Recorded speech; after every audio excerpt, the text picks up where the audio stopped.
नमस्कार दोस्तों, आज हम उन घटनाओं का सच आपके सामने रख रहे हैं जिन्होंने अरुणाचल प्रदेश की राजधानी क्षेत्र ईटानगर, नाहरलागुन और आसपास के इलाकों में भारी जनाक्रोश भड़का दिया है।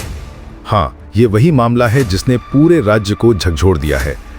गैर कानूनी घुसपैठियों द्वारा जनजातीय भूमि पर अवैध मस्जिदें और मदरसों का लगातार निर्माण और इसके पीछे एक गहरी संगठित रणनीतिक जनसांख्यिकीय अतिक्रमण की आशंका।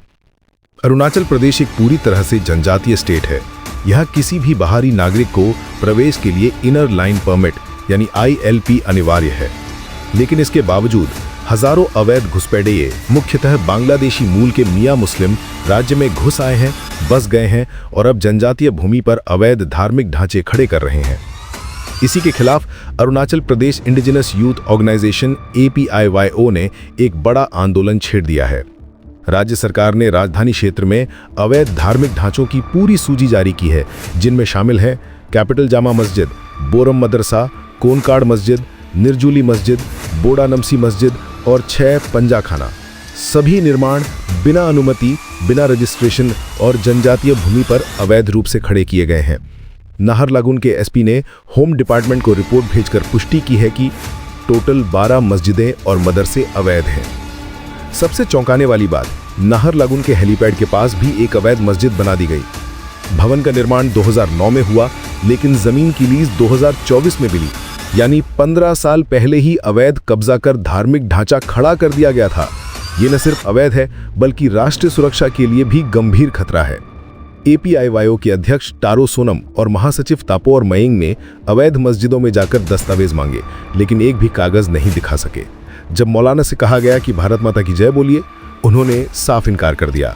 फिर APIYO का सवाल था कि अगर आप भारत माता की जय नहीं बोल सकते तो आप खुद को भारतीय कैसे कह सकते हैं। ये घटना पूरे राज्य में नए सवाल उठा रही है। APIYO और स्थानीय युवाओं का आरोप बेहद गंभीर है।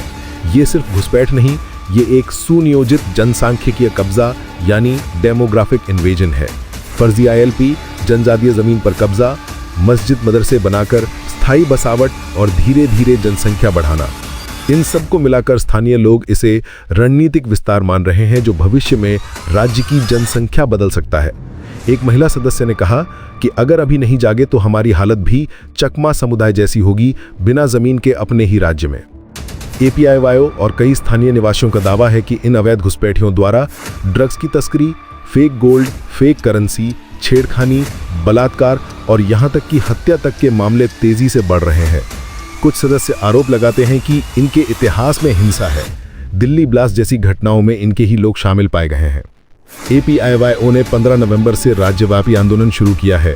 उनका साफ संदेश है कि सरकार कार्रवाई करे, सभी अवैध मस्जिदें मदरसे हटाए, फर्जी ILP रद्द करे, नहीं तो जनता स्वयं कदम उठाएगी। अरुणाचल प्रदेश आज एक निर्णायक मोड़ पर खड़ा है। एक तरफ अपनी सांस्कृतिक पहचान और जनजातीय भूमि की रक्षा करने वाले लोग, दूसरी तरफ अवैध बसावट, फर्जी दस्तावेज और अनाधिकृत धार्मिक ढांचे, और इन सब के बीच उठ रहा है एक बड़ा सवाल, क्या यह सिर्फ घुसपैठ है या एक सुनियोजित रणनीतिक जनसांख्यिकीय कब्जा। अब वक्त बताएगा कि सरकार क्या कदम उठाती है और क्या अरुणाचल अपने मूल स्वरूप को बचा पाता है या नहीं।